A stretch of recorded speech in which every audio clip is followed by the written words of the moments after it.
থাকি লক্ষণ দেখার পর আমরা ডাক্তারের কাছে যাই। আমি কি ঠিক বলেছি? আর এটি যখন লক্ষণ দেখাবে আপনার চিকিৎসা হবে না।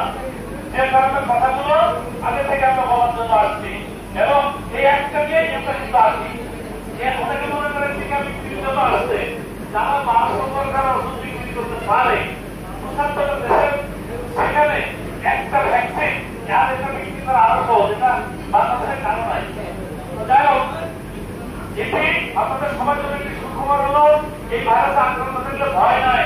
যদি এটা লক্ষণ দেখানো আগে ধরা পড়ে তাহলে খুব সহজে খুব কম খরচে চিকিৎসা সম্ভব।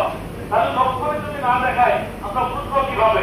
বোঝার উপায় হলো এই যে রক্ত পরীক্ষা পরে রিপোর্ট ভালো থাকলে 4টা টিকা নিলে সারা জীবন ভালো থাকা যায়। এই রক্ত পরীক্ষা এই টিকা সব আপনি বাইরে থেকে নিতে পারেন, কোনো সমস্যা নাই। আমাদের কাছ থেকে নিতে হবে এরকম না, কিন্তু আপনার উপর একটা পরিবার তাকিয়ে আছে।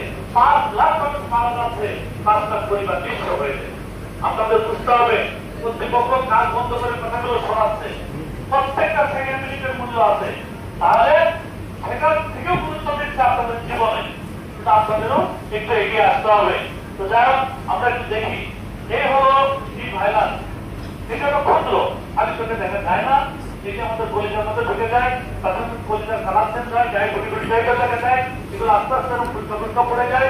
এই সাদা জায়গাগুলো প্রচন্ড থাকে, এটা ক্যান্সারের শেষ পর্যায়ে কলিজার দড়া হয়ে যায়, পেট ফুলে যায়, এরকম কিন্তু আক্রান্ত ব্যক্তির দেহে জ্বর যদি আমাদের মধ্যে আসে, এর মধ্যে কে আক্রান্ত সে নিজেই জানে না। 22 সালে আমরা এখানে প্রোগ্রাম করেছিলাম, অসংখ্য মানুষের পরিচয় পেয়েছিলাম। তাহলে এখন অনেক মানুষ আক্রান্ত।